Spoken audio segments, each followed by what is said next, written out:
With the Cleveland Browns on the field this week for OTAs, all the talk is on Deshaun Watson. We're going to bring in Jake Burns from the OBR and try to put some realism, expectation-wise, to what actually can happen this season for Deshaun Watson and the Cleveland Browns offense. All that and more on your latest Locked On Browns. You are Locked On Browns, your daily Cleveland Browns podcast. Part of the Locked On Podcast Network.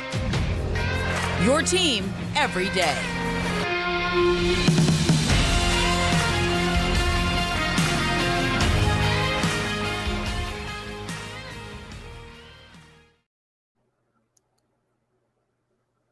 Welcome back, my friends, to the show that never ends, your daily delivery of all things Dog Pound, LGB on ELOB, the Locked On Browns podcast, brought to you by the Locked On Podcast Network, your team every day. As always, thanks to the everydayers who make Locked On Browns their first listen. As always, you guys are the fabric on which this show is built. My suggestion to all you people rolling through Locked On Browns for the first time is be more like the everydayers. Make sure you're subscribed to the Locked On Browns podcast on YouTube, audio-wise, always available, always free wherever you get your podcasts. As I said, we have Jake Burns of the OBR Film Breakdown Podcast in here today. Segment 3, we're going to examine here as we go offense heavy today with Jake Burns. How does the run game factor into 2023? What kind of role do we see with Nick Chubb? Does it change a little bit? Where is maybe the life in that room after Nick Chubb? Segment 2, obviously examining Deshaun's weapons. I guess can't tweet about Nuk Hopkins and maybe not wanting him to come Cleveland, but that's the best thing, guys. Volume off, notifications off, phone down. I ain't got to see it when it's coming my way. But obviously, the entire 2020 season, and we just did finished a 5-episode series on the 5 most important Cleveland Browns for the 2023 season. Number one, obviously, none of this means anything on the other 52 guys on this roster, and I don't truly mean it that way, but it all comes down to Deshaun Watson and what Deshaun Watson can do. What can Deshaun Watson perform like? Jake, there's been a lot of talk, and obviously you can look at a player and you could look at actually what has been the pinnacle of their career. And it's not that Deshaun Watson 2020 was this aberration, and it wasn't, things that we've seen in the past from a player like this, but it is definitely the high water mark.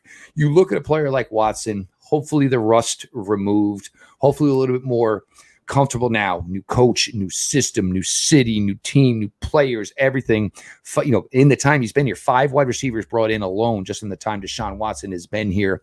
Jake, what can truly be the expectation? Can he return to that top 7, top 5, top 4, whatever some folks thought he truly was? The expectation should be that he should. I mean, they're certainly paying him like they think he can, right? I mean, I understand that when that situation came to pass and how they had to operate to go get him, that was tricky. I understand that the financials of him are sort of unequivocally different than anything we've ever seen, because it was a true quarterback like free agency sweepstakes, and you never see that where teams are upbidding and all that. But they don't do that, risk what they did if they didn't think he could. Now, if they're thinking that he can be that, you should be thinking that too, in my opinion. There's no reason that the expectation shouldn't be that Deshaun Watson is really good. Like, he needs to be really good.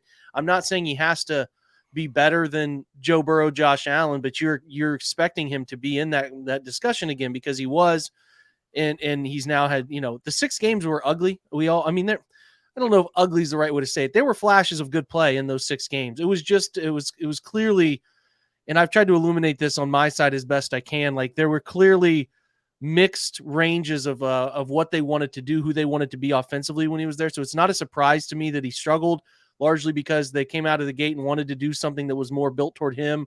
And then they figured out really quickly after that Houston game, we can't really operate that way right away. We are too entrenched in the wide zone Kubiak stuff. We've always been and trying to operate that with Jacoby, and trying to just do that on the fly is too difficult. So moral of the story, long story short, him struggling is not a surprise to me in those 6 games, because it was something different for him. It was a really different system and all of that. Now, I think they're going to curtail it to him, everything he wants to be, who they want to be, ultimately become. Like, it's heavily influenced by him. He's got his hand all over the decision-making, the playbook, the pre-snap calls, adjustments. He wants to be more involved in all of that stuff.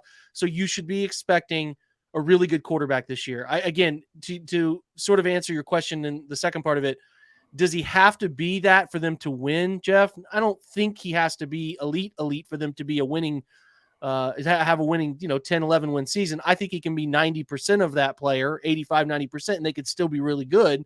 But to get to the places they ultimately want to go, they can't do it without that version of Deshaun Watson. They just can't. The quarterback play is way too good in the AFC. So they can't get where they want to go without him being the guy they expected to get when they traded for him, the 2020 version.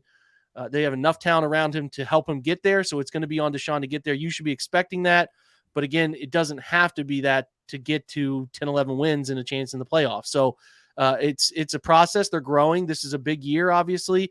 And by the end of this season, we should feel like this guy is back to being who he's always been outside of that 6-game sample size. But like I said, I think we're getting a little too far into expecting like less out of him when we should be expecting him to be really good, because that's what he thinks he is. That's how he trains. That's why the Browns traded for him. And that should be what pushes them into the upper echelon of the AFC. Now, last year, the beginning stretch with Jacoby Brissett, 4-7. One of the things that we were saying a lot on the show was this can be done, but you've got to be careful what kind of situations you get yourself into. And number one, you can't expect Jacoby Brissett to go and win you some ball games. Guess what? There were opportunities where they tried to get Jacoby Brissett in the closing minutes to win them some ball games. Didn't always work out. Tampa Bay excluded. You can't rely on a rookie kicker to bail you out week in, week out. And obviously, without the exception of maybe Carolina, that didn't always work out so well either. But this is the expectation when you write a $230 million check. Hey, we may have played, not up to par for 55 minutes, but hey, we're down 4. We've got the ball. You're the guy. Go get it done. There's no doubt. I mean, he has to be able to handle that stuff. Again, they could have a version of him that is still good, and they can win some games. They could win 8. They could win 9, 10 games, maybe 11. But I don't think any of us are sitting here now. Finally they're in this all-in window, and expecting that to just be like shrug your shoulders and say, well, it makes sense. They did it, right? They got a quarterback that's decent here. They'll be no. They're expecting him to be really good. They need him to be really good. You don't go up against the Bengals and Joe. You don't go up against Josh Allen. We know you don't go to Kansas City or have Kansas City come to you and beat Kansas City without stellar quarterback play. So again, the Browns, it's not just the money, Jeff. It's not just, there's so much that they took on, and you do not do this unless you're expecting him to be the guy you had in 2020. They're telling us what they're expecting. They don't outwardly tell us sometimes, right? They put the patience on and they do the face and the front. Your contract, your commitment, your desire to uproot everything at the time into relationship early with Baker Mayfield, you risked it all. So then that tells us what we need to know. So we need to stop tiptoeing around formulating early excuses for the guy.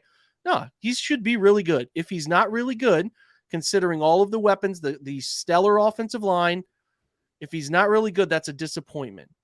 Average quarterback play from Deshaun Watson next year would be disappointing for us to see. If he goes like 22 touchdowns, 12 interceptions, 3,400, 3,500 yards.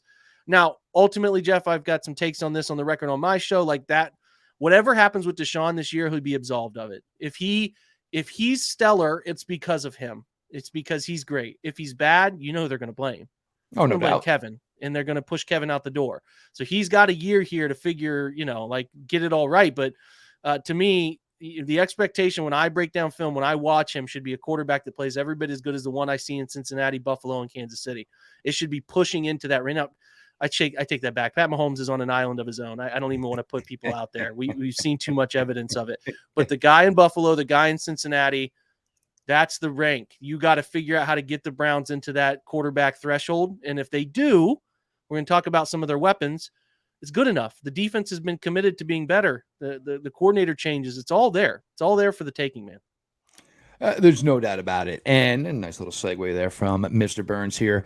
We're going to bring up the work that has been done here, weapon-wise, whether it is adding another tight end, whether it is the extensive work at bringing bodies into the wide receiver room. We're going to get to all that.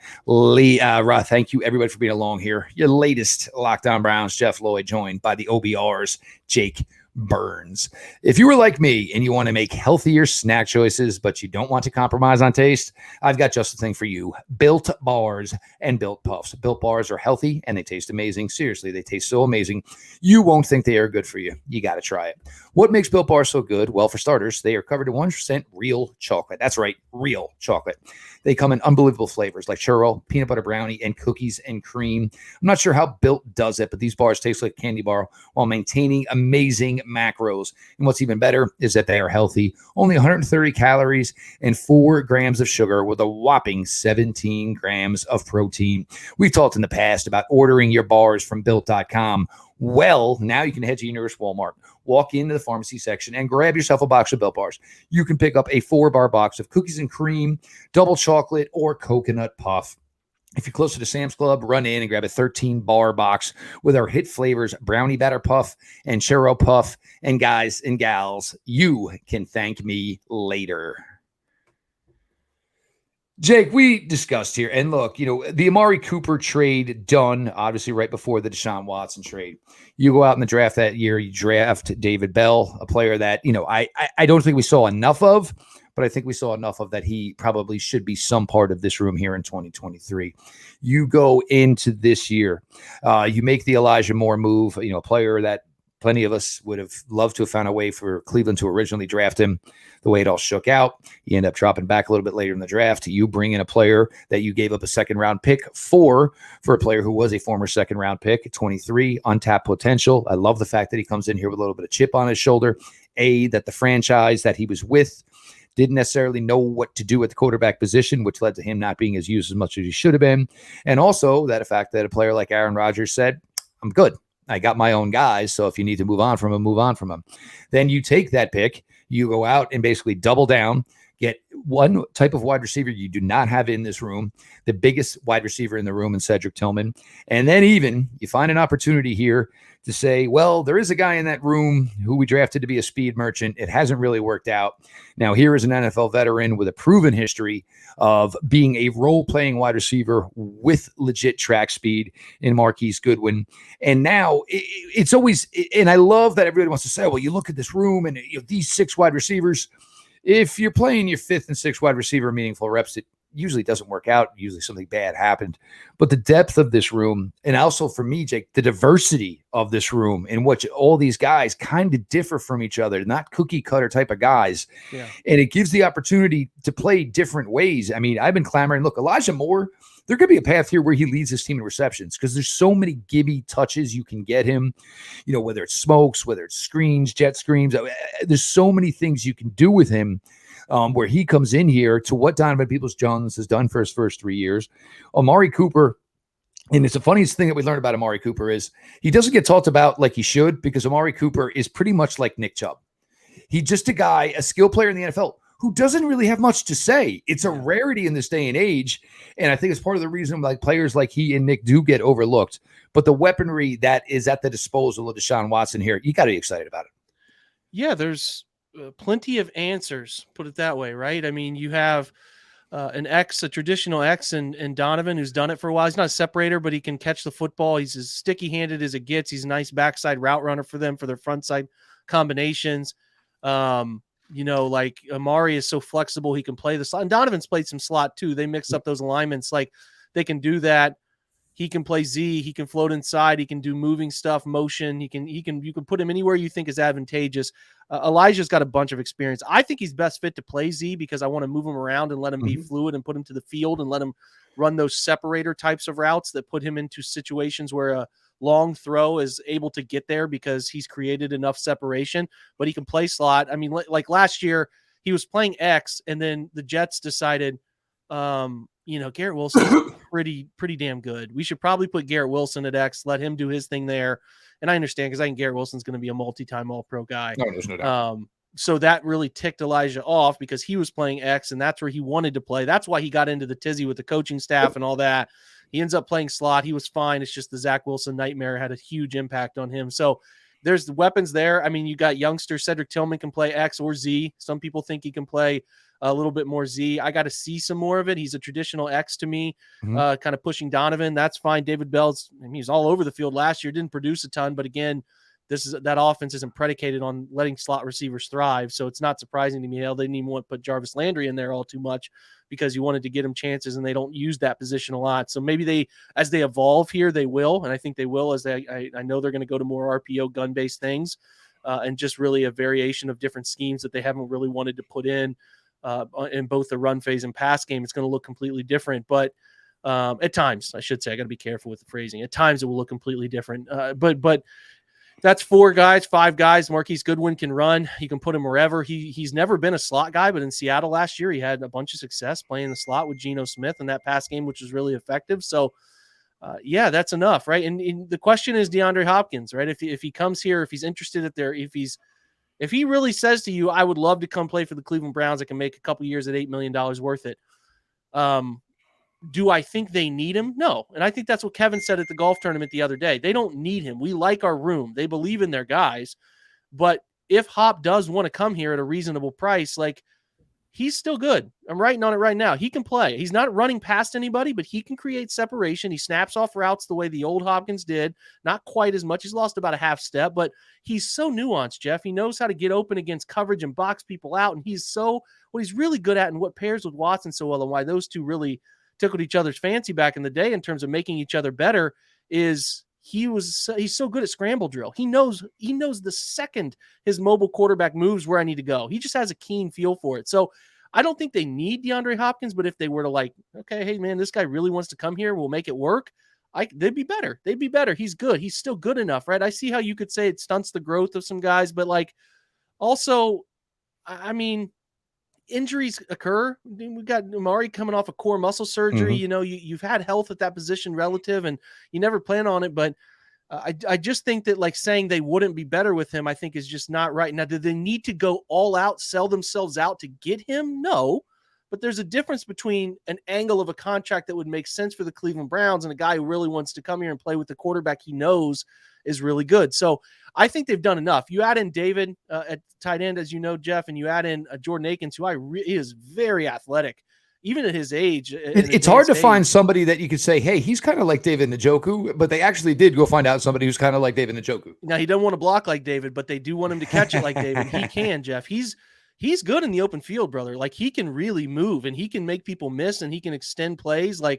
If they put him in that Harrison Bryant position and give him the ball in space, he's going to create. He can run. He can gallop. So that's another spot. So week to week, we want to be a 12 personnel team. We want to be more, 13 this week, or heaven forbid, if David was out a couple games last year, if they wanted to be a true 10 personnel, 4 wide receivers, they find ways to make it work. So listen, you want to have, we talk about it all the time on defense, depth, all these places. You want to have D-line depth. You want to rotate. Well, hey man, what's the problem with doing that on offense a little bit too? If you want to have long drives and you want your quarterback to throw it around, you want to be able to do some zone reads, you want your running backs to be able to get you it's okay to have a bunch of talent. It's okay. They're in an all-in window. They're as all-in as all-in gets. They have told you that from the second they changed the name of their show from Building the Browns to Unleashed. We're all in, man. This is their window. So if they go after Hopkins, I understand why some folks are they don't need it. But boy, it's still Nuke. It's still 2 years of that guy that could be really good, and it would help you. And you do a lot of different things. So they're good enough. They got some real players. I don't want to freak people out. They don't need that guy. But if the guy wants to join, he's all in. You could certainly work him in. But it is a nice group of weapons, a really nice group of weapons. And I'm not to segue us over again, but looking at the run game, there may be one piece away in the run game, but the way they're going to structure their offense around how they run the football is changing, Jeff. And I think it's going to do Nick some real favors there. Yeah. And also the thing though, but this would also probably have to be something where Nuke said, I just want to be a Cleveland Brown. Yeah. Because you look at Kansas City and you say, you know what? Everybody's going to have their eyes in between the hashes trying to figure out how in the world they can stop Travis Kelce. And I'm just going to eat on the outside. Or I think Buffalo is closer than Cleveland, which at this point is absolutely fair to say. Or I want no part of the AFC North. which is fair to say, because I mean, it is going to be a dogfight. And also just thinking generally with the AFC this year, we're probably going to see a tendency of 7 team in the AFC go home and sit on the couch for the playoffs. Yep. That is absolutely certainly a possibility that can happen because the depth within this conference is just that deep. Or who knows, even maybe there's a team in the NFC that all of a sudden, because it is not nearly as stacked, he makes that much of a significant difference for that team where maybe that looks more appealing. But I do believe if he says that in his heart at the end of the day, I want to play with Deshaun Watson, I want to be a Cleveland Brown, it'll get done. I don't think the Browns would not, especially after Zadarius. Going all in on Tomlinson, flirting with Javon Hargrave. If they went to those extents, if Nuk Hopkins' agent, and look, guys, I don't care that his agent is based out of Cleveland, all right? How many guys have played for the Browns that are represented by, by our guy down in South Beach? So that has nothing to do with it. But I do believe if he says, I want to go be a part of the Cleveland Browns and I want to go play with Deshaun Watson, the Browns will make it work. Yeah, they will. And I like Donovan Peoples-Jones, but he's functional. He's fine. There's a spot for him here still to do some things. His role would be reduced. The targets, the yards would go down, but it doesn't spell the end of his tenure with the Browns. Now, could they look to move him? Maybe, but I think everybody thinks you bring somebody on and you have to let them go, let somebody else go. And while that's potentially the case, I don't think they're forced to. I think you can find ways to get these guys on the field.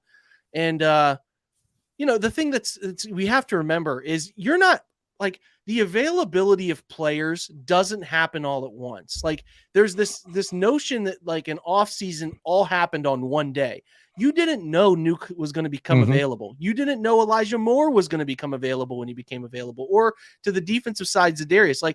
So just saying, well, the Browns did these things before Nuk was available doesn't mean that they wouldn't still want to, if the opportunity presents itself, to sign that player. Doesn't mean they wouldn't do it. I just don't think that that's the vacuum by which a team in this frame of mind operates. So, what I think they're going to do is, like you said, Jeff, they're not winning a bidding war. I don't think they're out throwing crazy money at him. They're not doing that because they don't need to do that. But if they get with his agent and they sit down with him, or there's a phone call, whatever, and he says, can you hit $8 million, $7 million a year?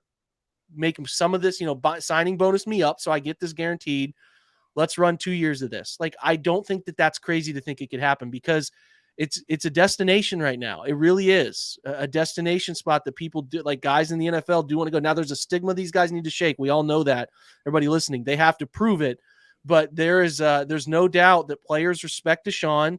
Players respect a lot of guys on this roster, and they do want to come here. Zadarius couldn't have laid that out for you any clearer. Yep. They want to come here. So don't find it crazy if a guy like Nuk in this situation says, hey, Patriots are throwing good money at me, but I don't want anything to do with Bill O'Brien, right? Or whatever else.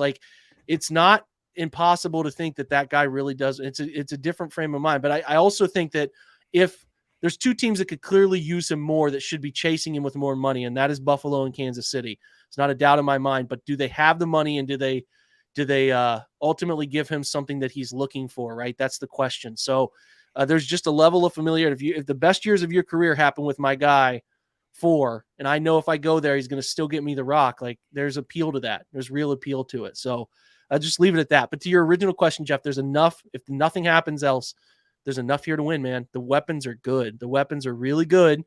Not great, but really good. And they can win a lot of ball games with them, in my opinion. Well, the New England one drives me crazy. I absolutely love that. Bill O'Brien, that's the guy that sent me to Arizona because he didn't like the fact that my kids came to practice. And McCorkle Jones. They're throwing out Josh Allen, a possibility. Throwing out Patrick Mahomes as a possibility. Deshaun Watson as a possibility. Or Mac Jones. New England, no. Sorry. Man, I don't see it either. I don't see any way whatsoever. Unless Nuk says, hey, I only want to play 17 games anyway. Well, that or the money is and we don't know if he's solely motivated by, I got to get an Odell-like deal here where I'm getting 17, 18 on the top end of a deal like that. Okay, then do you, man. Go get it. But if he's looking at situations laid out plain and he wants a quarterback he knows, a quarterback is great, but they're also, the Browns are still going to have enough money to give him something decent. It makes a lot of sense, even though you don't love it. And I know there are smart people out there that don't love this. I know our boy Pete is against it. I'm just saying, if you sit here and say, that Donovan is better than him, or you don't want him because of Donovan or these other, like, that's not right to me. Like, Donovan is fine. He's a nice functional wide receiver. We're talking more David Bell or Marquise Goodwin would be the guy on the hot 100%. seat anyway. Yeah. I mean, if you bring in a guy like Nuk in this scenario, there's going to be a target share shift here, but I mean, he's got 2 good years left under his belt that I would want to push. Like, I watched all of his 21 and 22 snaps, and he can still do it, man. He can still do it. And he's so good at the little things. He's so good at the little things that a quarterback like Deshaun loves. And he's shown that he loves it. So I think they're in the spot, Jeff, where it's nice. They don't need it. They don't need to do it, but I'd like to see it happen if he wants to make it happen. So, We're going to continue here. Jake Burns from the OBR, Jeff Floyd, your latest Locked On Browns. As always, thank the everydayers who make Locked On Browns their first listen. As always, be more like the everydayers. Subscribe to Locked On Browns YouTube channel. Notifications on, so when the content drops, you guys are there to absorb it. Always free, always available audio-wise wherever you get your podcasts. Jake, you brought up target sharing. Mm-hmm. And, I know a lot of people are talking about that. But here's also the first thing. There's going to be more targets just in general. When, you're going to the 17-game commitment, obviously now that you have Deshaun Watson for, this team is transitioning from a team, I don't want to say run first necessarily, but you're a team that is transitioning to throwing the ball more. We all know that they have, that certain number that they like to keep Nick Chubb at, and that's okay. Guess what? When we're not going to involve Nick Chubb can go rest on the sidelines. I also think there's going to be a path where Nick Chubb is going to be, I think this will probably be Nick Chubb's best statistical output season as far as a receiver. Yeah. I think there's just going to be a lot of gimmies, a lot of layups for Nick Chubb in that regards. But overall, the running game, and this obviously has been the calling card, I would say, to this point of the Stefanski regime here. And it's not so much an indictment on, the play of Kareem Hunt, the play of Dearness Johnson, but you did move on from your number 2, your number 3 running back. To this point, you have not brought anybody in. And I think part of that is they do probably have some faith in Jerome Ford. But the fact is they just realize they're just not going to be running the football as much as they have in years past. Yeah, I've kind of tried to lay this out, like I said, on my own side of things a lot, where I think they have been very predictable run game wise over the course of 3 seasons with how they run it, from where they run it, under center, power counter team with wide zone as the secondary element to your gap schemes. They run a little duo. From the gun, they're very lateral run based, right? Like pin pull stuff to the outside where you see usually 2 offensive linemen pulling around, leading the way. Like, they're going to diversify a lot of what they do. And I think they're going to, is a evidence by hiring Bill Musgrave and getting in more of that Chip Kelly influence. I think you're going to see more zone stuff in what I used to call tight zone, which is really coined popularly across football, the inside zone. So more inside zone stuff and really from the gun, some downhill quick hitting stuff that is going to give them cheap yards and also provide them with a lot more read capabilities. Now, those read capabilities, you're talking about how a volume of carry goes down for Nick a little bit. You're talking about RPOs and zone read or power read or different elements of read stuff where a quarterback pull is a possibility. So just by virtue of, hey, we're going to run a call that's a run scheme primarily up front, but we can also throw this slant flat combination to the right side. We can throw this tight end. They run what's called read flat wheel, which is where they're sending the cutting tight end who's going to cut block normally in split zone. They're going to send him to the flat. They got a guy on a wheel route, and then they got a guy coming on a backside dig with a post on the front side too. They ran that a lot. They came out and actually tried to run that like 5 times when they played Houston this year. It just didn't look right because they haven't done enough of it. So they're going to have complicated RPOs, complex RPOs, and generic RPOs, which are just quick hitting throws off of it. And what that does is run schemes get paired with throws, and by nature of just, hey, they're going to take away or they're going to commit an extra guy to the box or somebody's moving inside, that's going to be a throw, right? That cuts down on runs. They're going to play more out of the gun than ever. They're going to be in the shot like pistol a little bit here and there too. So they'll cut into the run game a little bit there. They'll have zone read stuff off of it, which means a quarterback can pull it and get out. We saw them do that almost every single game they played in the 6 Deshaun games. So I think Nick still gets his. I don't think it's going to be 300 carries, but it could be a really efficient 220. And off of that, like you said, an uptick by 20-30% in the passing game puts them at maybe like a 20, going from 20 catches in a season to 30, 40, 50 catches in a season. I don't think that's crazy at all. So it's a huge element of things that I think shifting from the predictable things that they have done with quarterbacks that they've had to carry, right? All respect to Baker and Jacoby, but those are offenses that the quarterback had to really be ushered along, given easy answers, right? You have a quarterback now who can do the complex things, who can read the tough stuff to read, who can make the plays that are tough to make. And with that, to me, means a little less run game, but ultimately should lead to a more efficient offense, Jeff. Now, you look at the way the room is currently constructed. Obviously, you think there's a path there for Jerome Ford to lock down a number 2 running back spot. But of course, as we said, they're forever tinkering. They're forever looking. And this could be something where Jerome Ford wows them from as early as mid to late July. Because again, Browns training camp will start earlier this year, 4th preseason game. So all the stuff is going to be a little accelerated. There's always going to be the possibility that somebody's brought in. It could be somebody that's cut. The veteran market, look, you have the same questions with any of these guys all over the place. It's, how much is left? Some of these guys, hey, I'd like these guys for 3 games, 4 games. I don't know what I'm going to do with these guys for 17 games because I just don't know if they have that much left in the tank. But you got to think at some point, somebody's going to be brought in here. I don't think John Kelly is going to spend, yet another season bouncing back and forth, for the practice squad and, every now and then getting a shot at the game day roster. No, what you're probably looking at here is something similar to what happened with Nuk, right? Where he's just, we can't solve a release. We can't solve a trade. We're just going to release a guy. So, it appears Dalvin Cook is working in the same direction. I'm not saying they're signing Dalvin Cook. That's a different animal. Some other team with more cap space and a desire to sign that type of player. But think like Miami, who drafts Devon Achane, and then has Jeff Wilson, and then they have Raheem Mostert, like somewhere where a team doesn't want to keep an expensive third back and thus either cut somebody in camp. There are some on the market, like Zeke and what's interesting is our old friend Dontrell Hilliard's still in the free agent market. That is a name I had brought up. Yeah, Kenyon Drake is available. There's a lot of vets on the market. I don't think they're in a big rush to do anything. What I presume, Jeff, that they want to do is go through training camp and evaluate Ford the best way they can. He's going through OTAs because Nick isn't there, leading that group, doing all the things. Like, I saw enough from Jerome Ford, in my opinion, through preseason in his kick return action. Because you have to read a kick return. You have to really decipher where guys are running, where your lane is, set up rushing lanes. I know he didn't run a lot last year, but the Browns were always going to use Kareem Hunt, paying him $4 million. They're going to use him.